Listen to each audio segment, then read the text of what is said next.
شعبان المعظم کا آخری مہینہ ہے، اس کے بعد رمضان المبارک کا بابرکت مہینہ شروع ہو جائے گا۔ شعبان کے حوالے سے بھی اور رمضان المبارک کے جو مخصوص ایام اور مخصوص احکام اور مسائل ہیں ان کے حوالے سے بھی اکثر و بیشتر ہر سال تسلسل کے ساتھ چیزیں بیان ہوتی ہیں، مسائل بیان ہوتی ہیں، اور آئندہ بھی ہوتی رہیں گی انشاءاللہ تعالی۔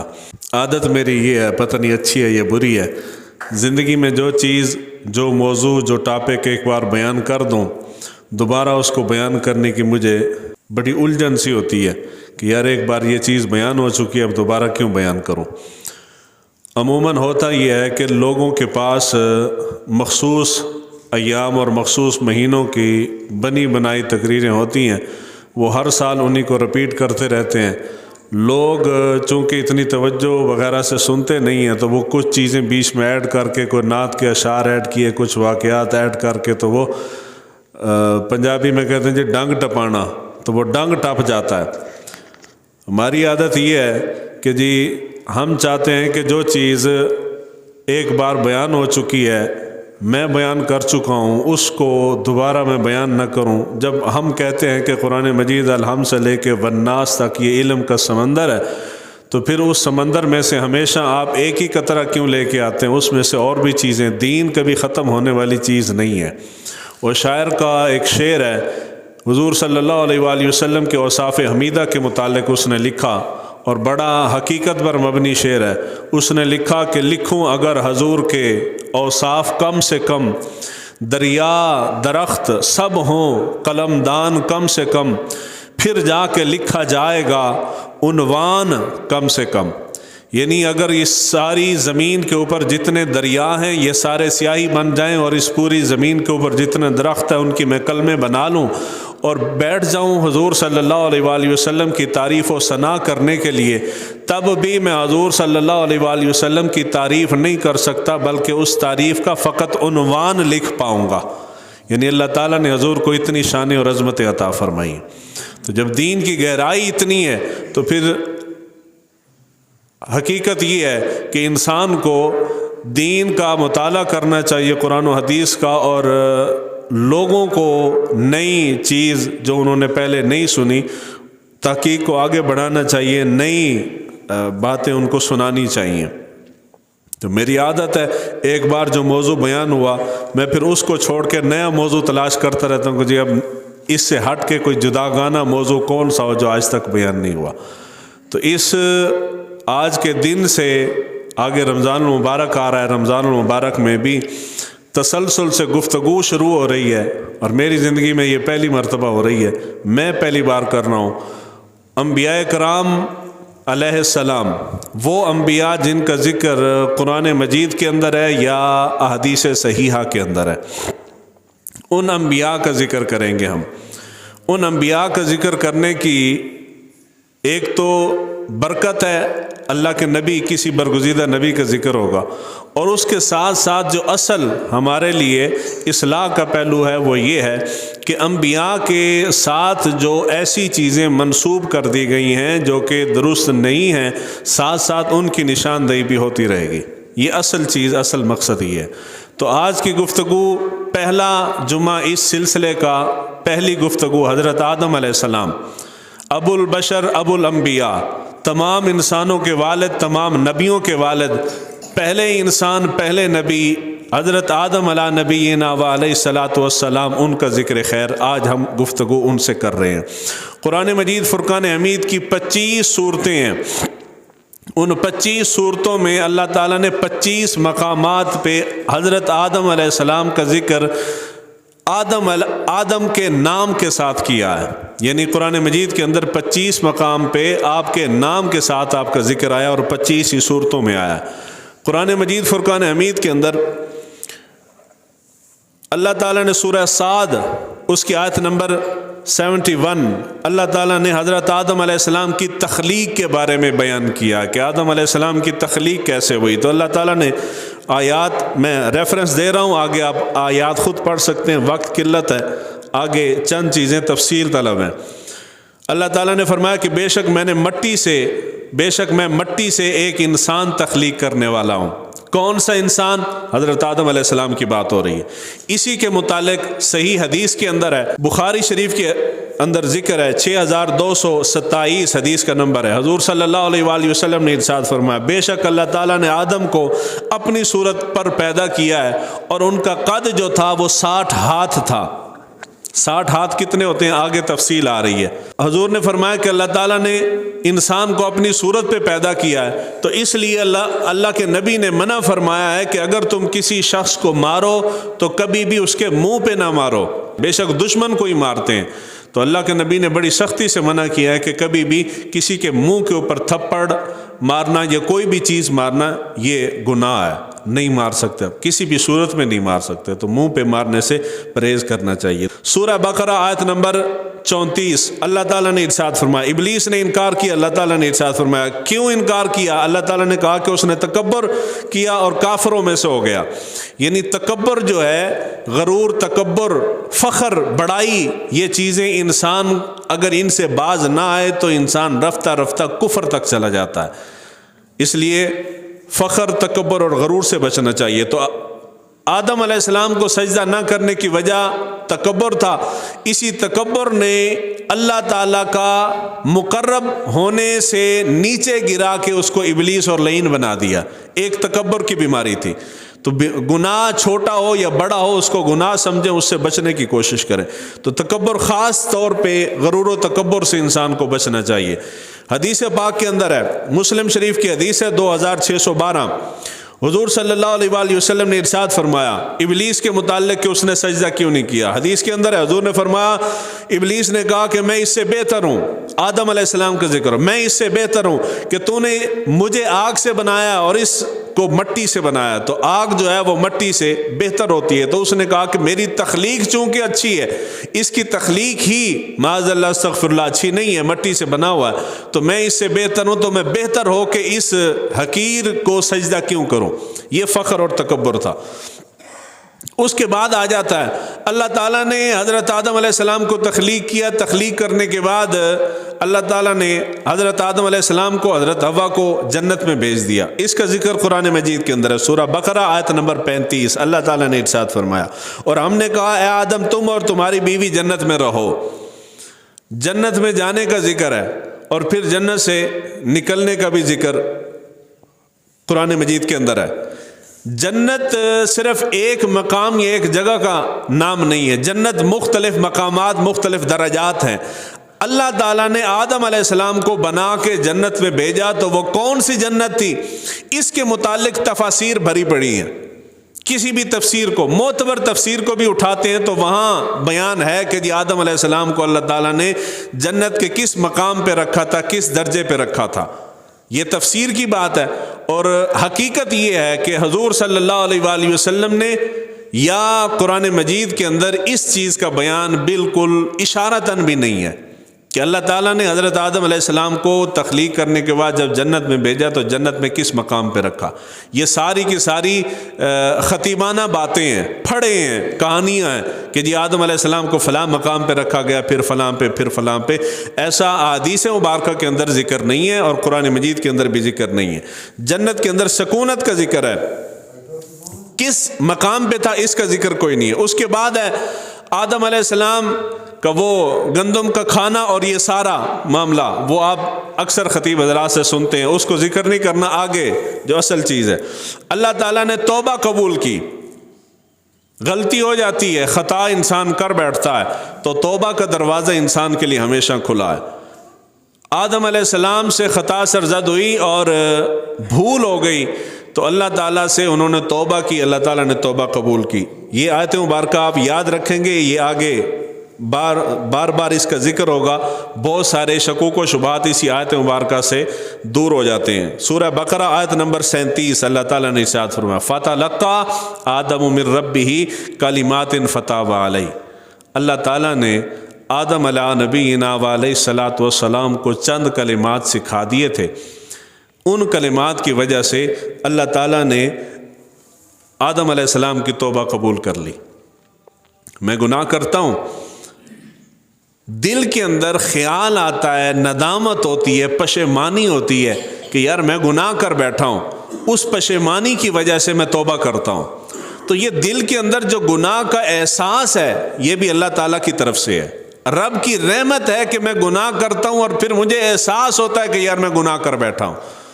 اور یہ اللہ کے عذابوں میں سے سخت ترین عذاب ہے کہ انسان گناہ تو کرتا ہے مگر اس کو گناہ کا احساس نہیں ہوتا، خیال نہیں آتا، ضمیر ملامت نہیں کرتا کہ میں گناہ کر بیٹھا ہوں۔ اس کا مطلب یہ ہے کہ وہ گناہ در گناہ گناہ کے اندر لت پت ہوتا چلا جاتا ہے، اللہ آخر نتیجہ یہ نکلتا ہے کہ وہ قبر میں جاتا ہے، جب قبر میں جاتا ہے تب آنکھیں کھلتی ہیں کہ میں کیا کر آیا ہوں۔ تو گناہ کے بعد گناہ کا احساس ہو جانا یہ بھی رب کی بہت بڑی رحمت ہے۔ تو اللہ تعالیٰ نے خطا سرزد ہو گئی، اللہ تعالیٰ نے جس طرح ہمیں احساس ہوتا ہے، اللہ تعالیٰ نے اپنے نبی کے قلب اطہر کے اوپر چند کلمات توبہ کے نازل فرمائے کہ ان کلمات کے ساتھ میرے آدم تو توبہ کر، تو اللہ کے نبی نے ان کلمات سے توبہ کی تو اللہ تعالیٰ نے حضرت آدم علیہ السلام کی توبہ قبول کر لی۔ فتلقا، اللہ تعالیٰ نے القاء کیے تھے۔ کون سے کلمات تھے یہ اس کا آگے ذکر آتا ہے حدیث پاک کے اندر ہے، مسلم شریف کے اندر حدیث نمبر 2749، اللہ تعالیٰ کے نبی نے فرمایا اللہ تعالیٰ نے آدم کی توبہ قبول فرمائی، بس یہاں تک ہے، اس سے آگے کوئی ذکر نہیں ہے۔ کیسے قبول فرمائی، کون سے کلمات تھے، کون سا ورد وظیفہ تھا، کتنا عرصہ آدم علیہ السلام روتے رہے، یہ ساری چیزوں کا بیان حدیث میں نہیں ہے۔ اس کے بعد آ جاتے ہیں زمین پہ اترنا۔ جب وہ خطا سرزد ہوئی تو اللہ کے نبی نے حضرت آدم علیہ السلام کو اور حضرت اماں حوا ان کو زمین پہ اتارا۔ قرآن مجید کے اندر سورہ بقرہ آیت نمبر 38 میں اس کا ذکر ہے۔ اللہ تعالیٰ نے حضرت آدم علیہ نبینا اور آپ کی زوجہ محترمہ حضرت حوا کو حکم دیا کہ تم دونوں زمین پہ چلے جاؤ۔ صرف یہاں تک بات ہے کہ اللہ نے کہا کہ زمین پہ جاؤ، وہ زمین پہ آ گئے۔ کہاں آئے یہ آگے معمہ بن گیا ہے۔ پہلے میں اقوال سناتا ہوں، پھر کتابوں کا بتاتا ہوں کہ کن کتابوں کے اندر ہے، پھر حقیقت بتاتا ہوں۔ کہا گیا آدم علیہ السلام سے کہ تم زمین پہ اتر جاؤ، تو اللہ کا حکم تھا تو آدم علیہ السلام زمین پہ اترے، حضرت اماں حوا بھی زمین پہ اتری۔ پہلا قول یہ ہے کہ کہاں پہ اتری، زمین کے کس گوشے پہ اتری۔ پہلا قول ہے مکہ اور مدینہ کے درمیان ایک مقام ہے جناد، حضرت آدم علیہ السلام اس مقام پہ اترے تھے، ایک قول ہے۔ دوسرا قول ہے کہ حضرت آدم علیہ السلام صفا کی پہاڑی پہ اترے تھے اور حضرت اماں حوا جو ہیں وہ مروہ کی پہاڑی پہ اتری تھی، پھر یہ آپس میں چلتے چلتے ان کا آپس میں ملاپ ہو گیا، ملاقات ہو گئی۔ تیسرا قول ہے حضرت آدم علیہ السلام ہندوستان میں اترے تھے، سری لنکا کے اندر، وہ بڑا مشہور مقام ہے، آپ نیٹ پہ بھی سرچ کریں تو اس کے وہاں پہ حضرت آدم علیہ السلام کے قدم کا نشان بھی موجود ہے۔ بڑی دنیا جاتی ہے، بڑے سیاح جاتے ہیں، ابن بطوطہ نے بھی اس کا ذکر کیا ہے اپنے سفر ناموں کے اندر، اور بھی بہت سارے بڑے لوگوں نے اس کا ذکر کیا کہ آدم علیہ السلام سری لنکا کے اندر اترے تھے۔ آخری قول ہے کہ آدم علیہ السلام ہندوستان میں، ہندوستان سے مراد یعنی سری لنکا میں، اور حضرت حوا جدہ میں اتری تھی۔ پھر یہ دونوں چلتے چلتے ایک دوسرے کو ڈھونڈتے ڈھونڈتے مزدلفہ کے مقام پہ ان کی ملاقات ہوئی۔ مزدلفہ کے مقام پہ ان کی ملاقات ہوئی تو حاجی جو جا کے وہاں ایک رات قیام کرتے ہیں تو ان کے ذہنوں میں ڈالا گیا ہے کہ تم یہاں پہ چونکہ ہمارے والد اور والدہ کا آپس میں ملاپ ہوا تھا تو ان کی سنت ادا کرتے ہوئے تم یہاں پہ ایک رات رک رہے ہو۔ یہ 4 اقوال جو میں نے بیان کیے ہیں، یہ آپ کسی بھی معتبر تفسیر کو اٹھاتے ہیں تو تفاسیر کے اندر یہی کچھ لکھا ہوا ہے۔ یہ جو آخری قول میں نے بیان کیا ہے یہ تفسیر ابن کثیر کے اندر ہے، بہت ساری اور کتابوں کے اندر بھی موجود ہے۔ اب آتے ہیں حقیقت کی طرف۔ حقیقت یہ ہے کہ ان میں سے کوئی بھی قول ثابت نہیں ہے۔ حضور سے پہلے جو کچھ ہو چکا ہے سوائے اللہ کے نبی کے اور کوئی بتانے والا نہیں ہے۔ آدم علیہ السلام کے زمانے کا کوئی بندہ اس زمانے میں موجود نہیں اور حضور کے زمانے میں بھی موجود نہیں تھا۔ کس نے بتایا ہے سوائے اللہ کے نبی کے اور کوئی بتانے والا ذریعہ موجود نہیں ہے۔ اگر کسی نے بتانا تھا، نشاندہی کرنی تھی، وہ تو حضور صلی اللہ علیہ وآلہ وسلم نے کرنی تھی، حضور نے نشاندہی نہیں کی، نہیں بتایا کہ کہاں پہ۔ یہ ساری روایات اسرائیلی روایات ہے، کتابوں کے اندر درج ہو گئی ہیں۔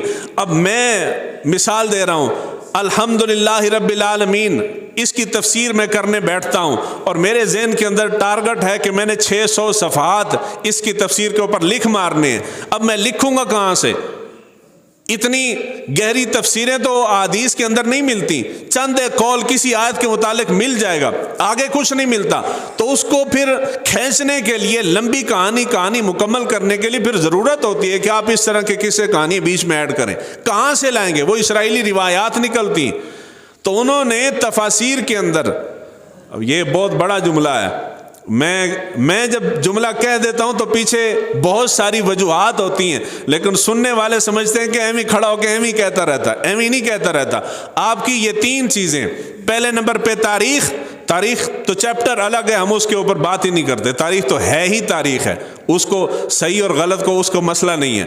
دوسرے نمبر پہ آ جاتے ہیں حضور کی سیرت کے اوپر جتنی کتابیں لکھی گئی ہیں، زیادہ تر مواد من گھڑت روایات اور غیر ثابت شدہ مواد جو ہے وہ حضور صلی اللہ علیہ وآلہ وسلم کی سیرت کا ہے، اس کے اوپر اتنا کچھ ہے، یہ سلسلہ چلے گا تو میں بیچ میں نشاندہیاں کر دوں گا۔ تیسرے نمبر پہ آ جاتا ہے قرآن مجید کی تفاسیر۔ آپ جا کے کسی عالم دین سے پوچھتے ہیں جی معتبر ترین تفسیر کون سی ہے، تو وہ آپ کو بتائے گا جی ابن در منصور پڑھ لو، ابن کثیر پڑھ لو، روح البیان پڑھ لو، یعنی کسی بڑی تفسیر کا نام لے گا۔ یہ تفاسیر بھی اسرائیلی روایات سے بھری پڑی ہیں، اور اگر آپ مجھ سے پوچھیں کہ جی اگر ہم نے تفسیر پڑھنی ہو تو کون سی تفسیر پڑھیں جس کے اندر کوئی ایسا کمزور بات نہ ہو یا بہت کم تعداد میں ہو، زیادہ معتبر چیزیں اس کے اندر موجود ہوں، تو اہل سنت کے بہت بڑے عالم دین تھے، شارح بخاری تھے، شارح مسلم تھے، اللہ تعالیٰ ان کے درجات بلند کرے، اللہ تعالیٰ ان کی مرکت پہ کروڑوں رحمتیں نازل فرمائے۔ سعیدی صاحب کی ہے تبیان القرآن، میرے خیال 12-13 جلدوں پہ ہے، قرآن مجید کی تفسیر ہے۔ اگر مجھ سے پوچھیں تو میں اس کے بارے میں کہہ سکتا ہوں کہ اس کے اندر اس طرح کی کمزور روایات موجود نہیں ہیں، اگر کوئی قول انہوں نے درج کیا ہے تو نیچے وہ لکھ دیتے ہیں کہ یہ بات ٹھیک نہیں ہے۔ یہ خاصیت تبیان القرآن کے اندر ہے، اور تفاسیر بڑی تفسیروں کے اندر بھی نہیں ہے۔ روح البیان تک چلے جائیں نہیں ہے ایسا، روح المعانی میں چلے جائیں نہیں ہے، وہ بس درج کر دیتے ہیں، آگے خود تحقیق کریں ٹھیک ہے یا نہیں ٹھیک۔ تو یہ جو تفاسیر ہماری بھری پڑی ہیں وہ اس طرح کے اقوال کی بھری پڑی ہیں، تو لوگ کیا کرتے ہیں کہ وہ ریفرنس دیتے ہیں، بات لکھ کے نیچے حوالہ لکھتے ہیں کہ جی سو روح المعانی کے اندر لکھا ہوا ہے۔ لوگ چونکہ اتنی بڑی کتاب ہے روح المعانی، تو لوگ آنکھیں بند کر کے یقین کریں۔ روح البیان کے اندر لکھا ہوا ہے، روح البیان اتنی بھری پڑی ہے اس قسم کے قصے کہانیوں سے۔ کسی زمانے میں جب مجھے یہ اسماء الرجال کا اور یہ جرح و تعدیل کا علم نہیں تھا تو میں سب سے زیادہ فین اور سب سے زیادہ پسندیدہ ترین کتاب میری روح البیان تھی، اتنی زیادہ میں پڑھتا تھا۔ پھر اللہ تعالیٰ نے مجھے ہدایت دی، مجھے سمجھ آئی کہ 90% اس کے اندر قرآن مجید کی تفاسیر میں جو واقعات اور اقوال لکھے گئے ہیں وہ سارے کے سارے من گھڑت ہیں، ہم بیان کیا کر رہے ہیں۔ پھر وہ دن اور آج کا دن، میں نے وہ روح البیان اپنی لائبریری میں بھی نہیں رکھی، جس دن مجھے پتا چلا میں نے اٹھا کے کتب والے کو واپس دے دیا آدھی قیمت میں نے کہا تو رکھ لے، میں نہیں رکھتا۔ یعنی ہماری کتابیں اس قسم کی۔ اب جب کوئی بندہ آپ کو کھڑا ہو کے یہ دھوکہ دے دے نا کہ جی آپ کتاب پڑھیں، آپ خود علم حاصل کریں، کس بندے کو پتہ ہے کہ کون سی بات کتاب میں، کون سی بات ٹھیک ہے کون سی غلط ہے؟ یہ صرف علماء جانتے ہیں۔ اس لیے ہم کہتے ہیں کہ جو کتاب عام عوام کے پڑھنے والی ہے وہ عوام پڑھے، جو علماء کے پڑھنے والی ہے وہ فقط علماء پڑھیں، کوئی اور بندہ ہاتھ نہ لگائے۔ تو یہ جتنے اقوال میں نے بیان کیے ہیں یہ مشہور و معروف اقوال ہیں۔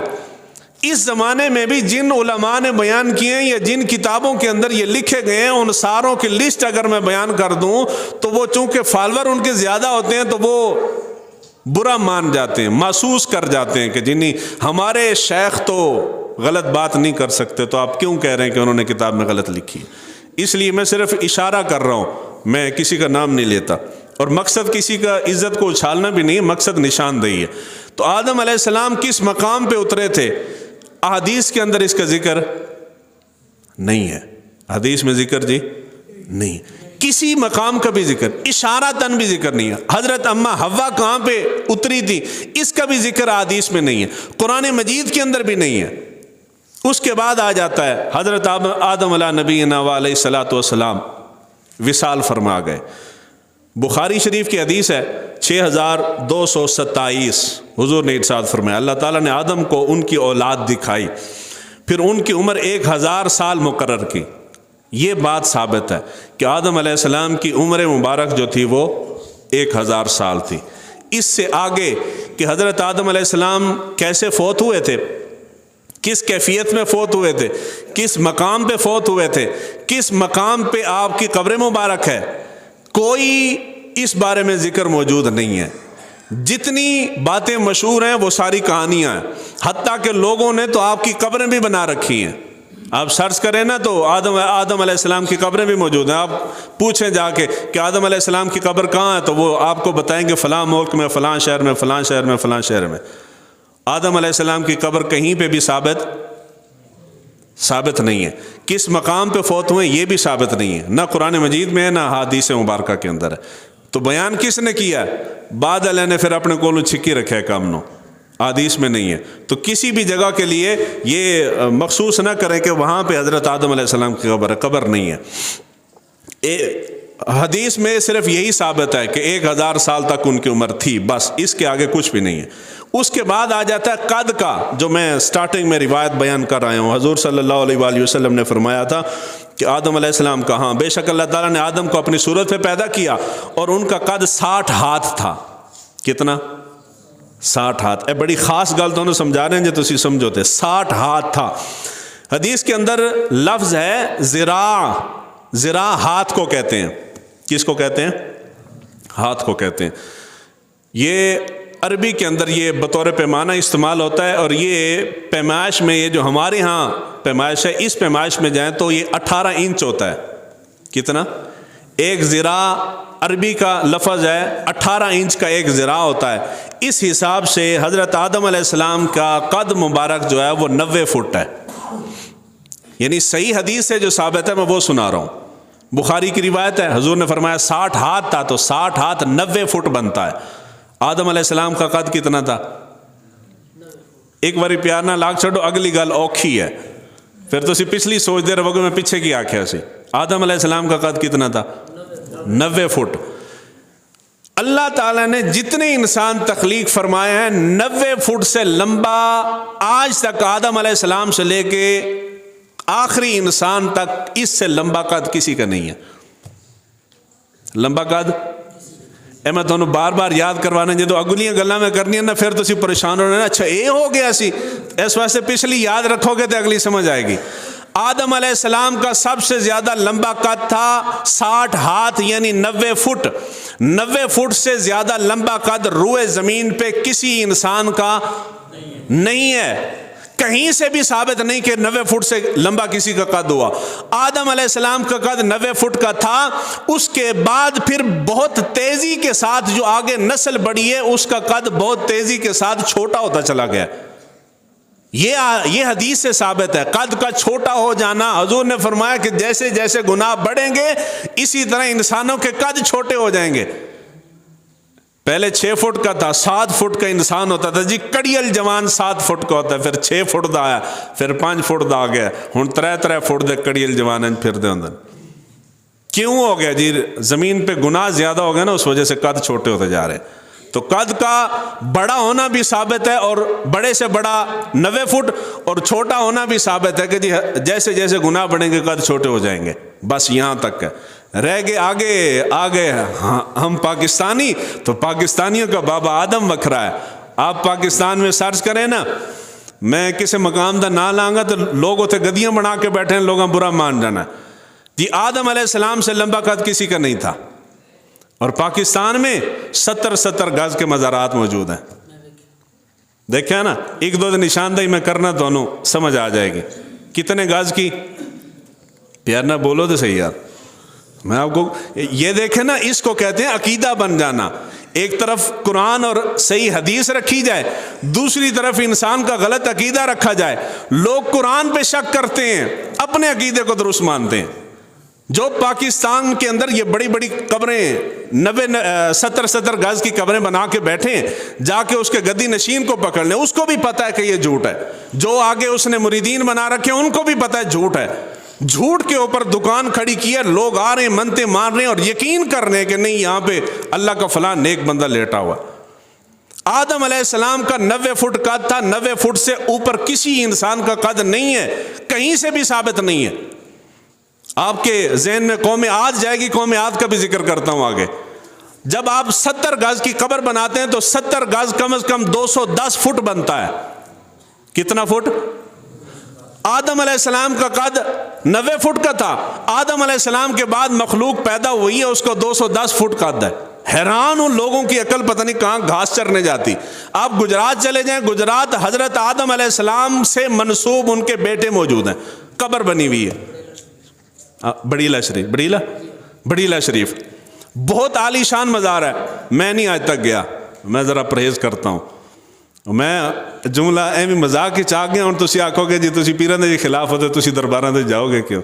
میں پیراں دے خلاف نہیں ہاں، پیراں دے خلاف پیار نہ لاکھو تسی پیراں دے خلاف جی، میں خود ایک پیر کا مرید ہوں، تو اس پیر دا کلہ میں ہی مرید ہوں اور کوئی مرید نہیں ہوتا، ایسا نایاب پیر ہے میرا۔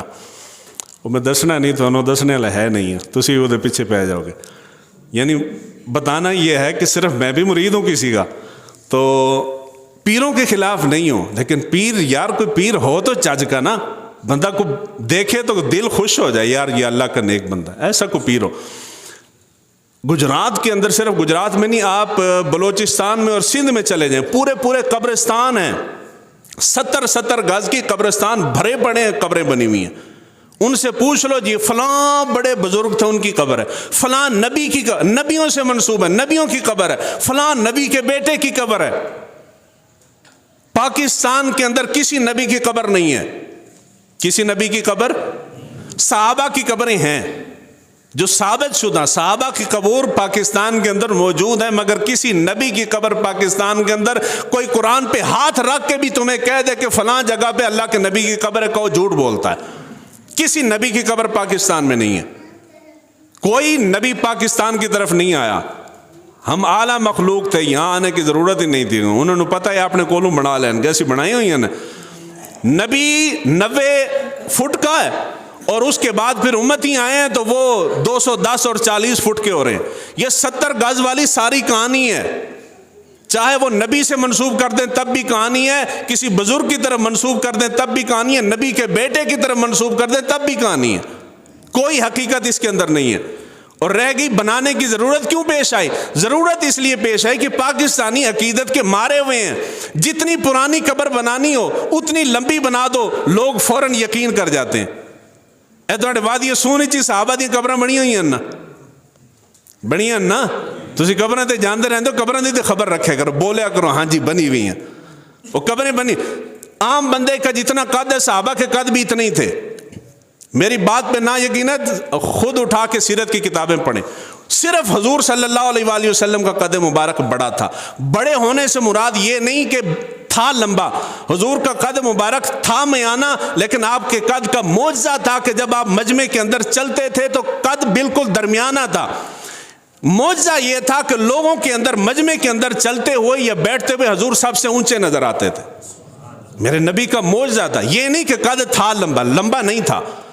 صحابہ کے قد بھی اسی طرح ہمارے جتنے تھے، اور انبیاء کے بھی عموماً قد اتنے ہی تھے، نارمل قد تھے، کوئی 19-20 کا فرق ہو گیا ہوگا۔